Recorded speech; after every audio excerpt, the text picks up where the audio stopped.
Hey folks, this is Carl Culpepper and this is my good friend Bill Hart, and today we have the Eric Johnson signature model Stratocaster with the Thinline version. So it's got the hollow chamber in it. So we're going to do a little quick review and talk about it, a little demonstration. Bill, so tell me about how this came to be that we're going to review this guitar. Oh, okay. Well, a special thanks to Fender Guitars for having us do this, and also would like to thank Bob Bakert and also Joe Perry with Jazz Guitar Today magazine. They asked me to actually take the guitar and if I would give a review on it, and I figured that me and Carl have been good friends for a couple of decades, and we're both Strat players, and this would be a great opportunity, and we're both fans of Eric Johnson, so I thought it would be a really good opportunity for both of us to kind of have our input on the Eric Johnson model guitar. So as you say, we both played Strats a lot over the years and over the many years. I'm sure you have, just like I have, owned lots of different Strats and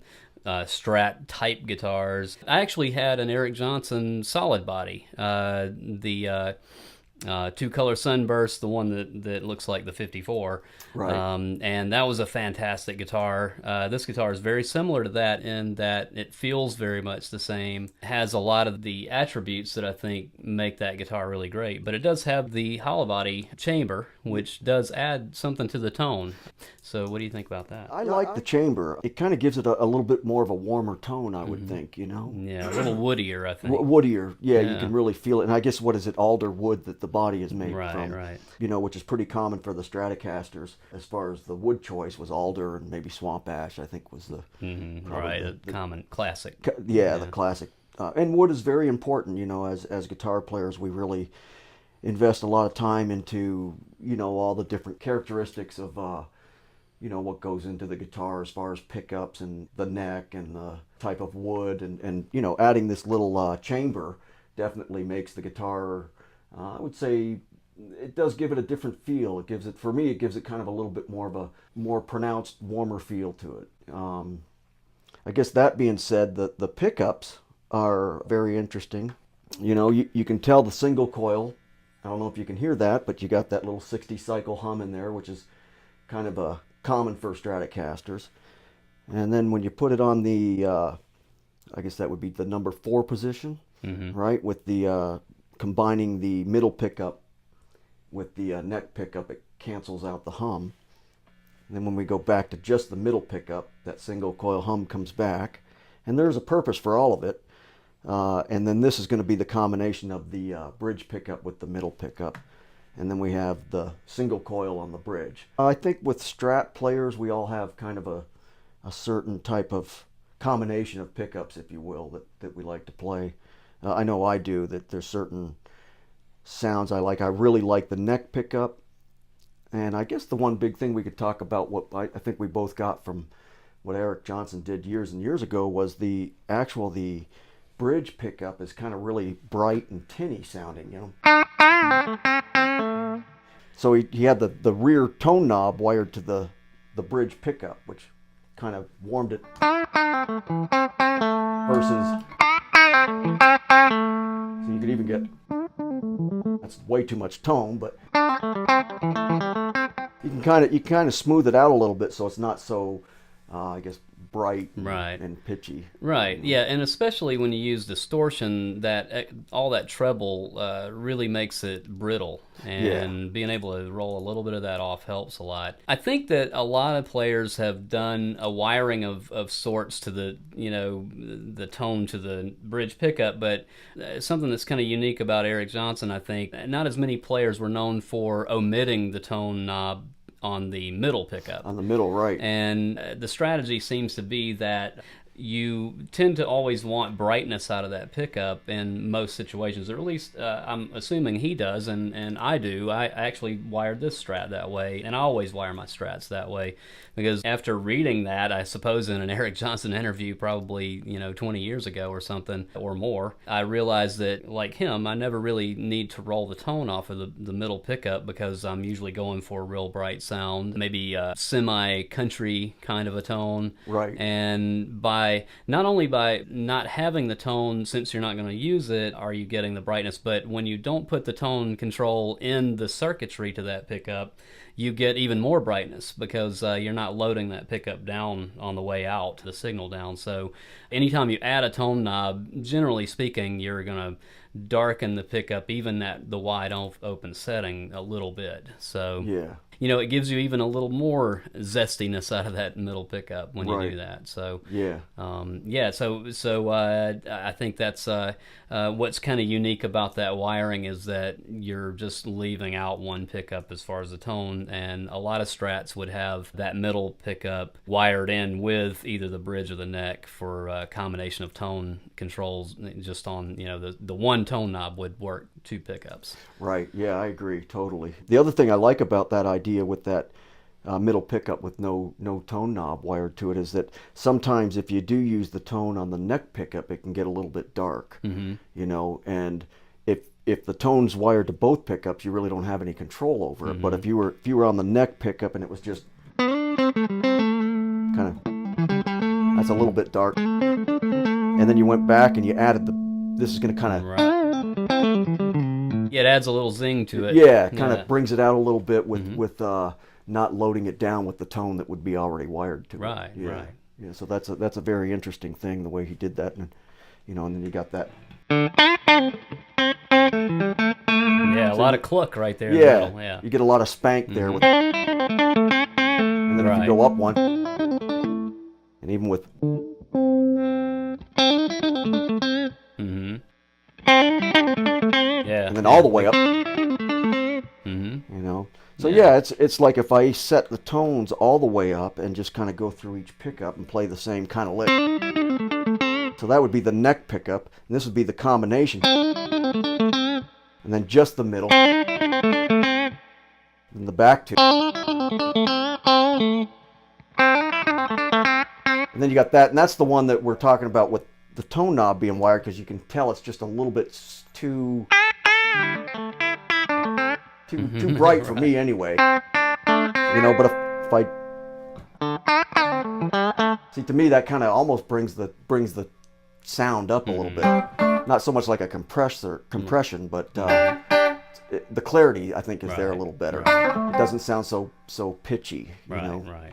Yeah, and so the neck on this guitar is reminiscent of older Strats, and then it has kind of a soft V towards the headstock, but it really gets kind of worked out as they go up. But it's a pretty beefy neck as Strats go, I think. Definitely a lot more wood to that neck than say this, which is just an American standard. It's a little deeper, a little rounder, and I think that contributes a lot to the tone of those guitars, is having a little bit more wood on the neck.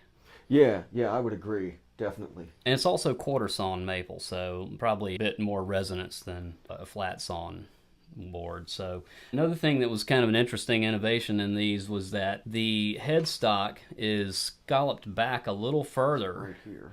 Yeah, than the standard Fender headstock, which from this distance you probably can't see it, but as you know, a Strat has typically has a string tree to hold the pressure down on the nut on the higher strings, but by scalloping it further back and using the staggered tuners, they were able to omit the string tree, and in theory the tremolo should stay in tune a little better.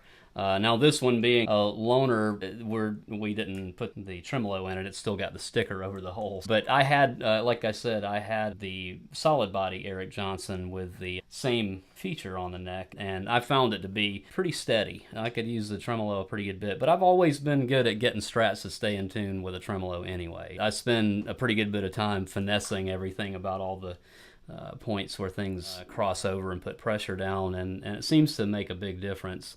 But just in general, anytime you can reduce friction on the wherever the strings are going to be moving, the better. So that was definitely a big change, I think, in neck design, or at least an innovation, a modification over the original design of the Fender Stratocaster neck. Yeah, and even I know we used to put the graphite on the strings there, and that would help a little bit. Now they have different nuts now that you can get that kind of cater to that. But one thing I did notice is and I don't know if Eric has 5 springs on the back. Right, right. I usually use 3. Yeah. And, you know. Yeah, same here. Yeah, so that's kind of how I set it up. So I don't know if that's exactly how Eric would do it. But yeah, I don't know. I got the impression that maybe he does use more springs. It will stabilize the tremolo, but it kind of depends on how much you use it as to whether that's a positive or a negative. For me, it seemed that the more I used it, the more I really needed it to just be 3 springs, you know, so that it moves a lot, you know. On the Eric Johnson Strat that I had, I took the 2 the second and fourth springs out of it and had the same setup that I use on this one. Yeah. And it worked great. I always like to float a little bit, so I have about a minor third of up pull. That's what I do too. I set mine for a minor third, pulling it opposite. And this seems like it's pretty flat, so maybe that's just kind of... Yeah, it's probably just set up that way from the factory, you know. I imagine that Eric, he didn't really use the whammy bar that much on his main Strat, so so this is probably sort of reminiscent maybe of the sort of classic Eric Johnson setup. You know, you might hear him pick up a different Strat with more of a tremolo setup on it for like a Hendrix cover or something like that.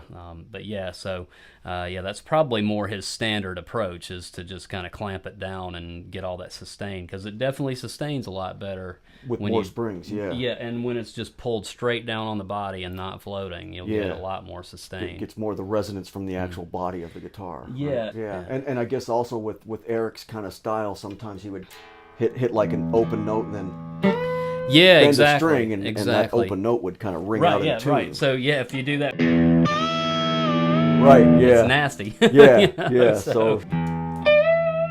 it kind of stays in tune. So maybe that's right. So it's with this kind of setup, if I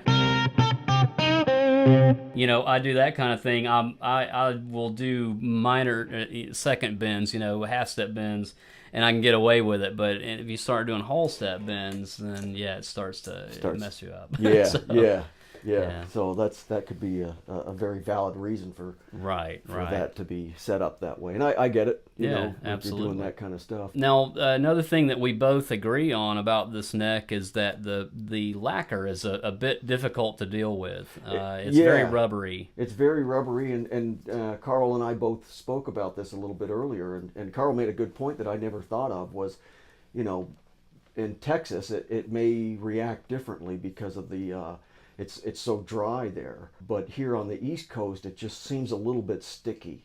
And I know a lot of players here, they for me, I kind of sand it down a little bit. I don't sand it down to the raw wood, but I kind of get rid of the lacquer a little bit so my hand flows on it. The weather, the lack of humidity, I would think maybe on the West Coast and Texas may not have that same effect. I would might be a good point. Over time it might dry out better there. Otherwise, to me, the Eric Johnson, this one and the solid body is possibly the best deal in the entire Fender as far as like bang for the buck, because it's kind of like you're getting a custom shop quality guitar for a regular standard series price, because I mean, they're really amazingly affordable. I think the list is only $19.99 for this guitar, and that's remarkable that for really the is. level of quality that is. And that's the other thing too, I guess, that would be a good thing to mention about the lacquer, is that they use such good quality wood that you're really not going to compromise the neck by roughing up taking a little bit of that lacquer down. Right. Yeah, I would highly recommend it, even though Fender would highly discourage it. Yeah, probably so. Right. But to me, that would be the way to go. As like I said, even this Strat, that's how this Strat is. And that does bring me to a thing about Strats that I know you have the same general experience, because I've seen the instruments that you've played over the years, and I think as guitar players, we tend to be tweakers by nature, and Strat is one of the ultimate tweakable instruments. It's just built for modification, really. It really is. It's kind of a modular design, and it's really easy to personalize a Strat. Like this one has been highly personalized. It's I've changed almost everything except the paint on the body. The neck's been modified. All the hardware's been modified pretty much. I did return the tremolo back to pretty much its regular arrangement, but even that had been modified at one point in this guitar. I've changed pickups a million times in it. Pick guard's not the original. Yeah. I found what I wanted it to be by doing that with it. And I know people don't buy an Eric Johnson model thinking that. They're going to go, hey, it's an Eric Johnson model. It's, it's probably perfect like it is, and in a way it is. Yeah. But to me, I would say that it's like the highest development really of the 50s type of design. I feel like Eric sought all the modifications that I always wanted to make to a 50s style Strat. It's a lot flatter than a regular Strat. Right, yeah. And that makes it so much more pleasant for bending and everything else if the lacquer wasn't in the way. So to me, and then of course the pickups are specially designed for Eric standards and everything, and they're fantastic. They sound great. But yeah, I think that he's made a lot of the modifications to the regular Strat that I always valued, and to me, it even would be a virtually perfect guitar, just like it is, aside from the lacquer. Yeah, I would agree totally. It's to me, the Fenders, like you were saying about how we just through the years, decades, taken the Fender Stratocasters and modified them with any kind of variation. I think over the years people have done just about everything to a Fender Strat, but to me it's kind of like the Harley Davidson of guitars. There's just really not a bad Strat. If you had one from the 50s, it was all beat up and scratched, it would be just the coolest looking thing and sound probably amazing. I've got a 72 Strat that has definitely been road ridden. But it's a 72 Strat, and it still sounds good, and it plays good, and it feels good, and so I agree with Carl on this. They've really set this guitar up to be straight out of the box, perfectly usable for a Fender Strat, the way a Fender Strat was designed back then, except for the lacquer as well. But if you're playing a 54 Strat today, then you're not really worried about the lacquer. There's none left on it. There's none left on it, yeah. Yeah. And the neck is still good. Right, absolutely. So, yeah, and I guess the good thing about this guitar, too, is if Eric had something to do with it, which he did, he is kind of like a scientist with tone. So he's, you can be assured that he didn't leave out anything. Right. I mean, I would even venture to say that the volume and tone, then the pots in here are probably 250K. I wouldn't think they're. Oh yeah, I'm sure. Yeah. And it's a lower output, but you get more tone. Everything is, I'm sure, made to his specs. Within a reasonable degree. I mean, right. Of course, they don't want to make the guitar so expensive nobody can buy it. Obviously, that was the thing I thought was a great success in this line, is that they were able to make these guitars this good without making them just prohibitively expensive. Right, yeah. I think what I'll do now is just kind of play like a little groove and then go through the pickup selections, and you can kind of really hear the variety of sounds you can get. The thing I really like about this Strat is that even on a clean tone or a funky tone, which Strats are really well known for, each pickup has a unique sound, but they're all very cool and very usable for a clean sound. Especially with the tone knob wired to the bridge pickups. So if you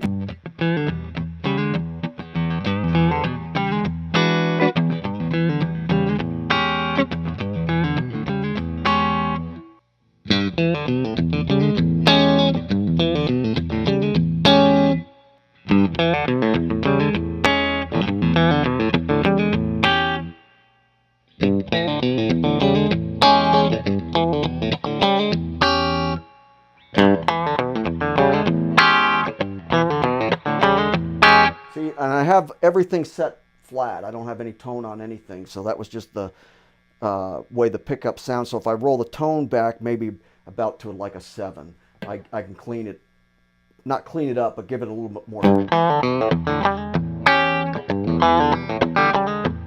See, that way it doesn't have that real bright, punchy kind of sound to it. But yeah, it's great. There's really nothing you would really have to do to this guitar to take it right out of the box and straight to the gig, tune it up and play. Except maybe sand off that and lacquer. Sand off the lacquer, yeah. Hit the lacquer a little bit. So Carl's going to play with a little bit more dirt on the guitar, so you can kind of get the vibe of what it would sound with a little bit more crunch to it. I'm going through the Marshall, so it's the Marshall Jubilee with no pedal gain, just the amps gain, so it's kind of moderate. Yeah.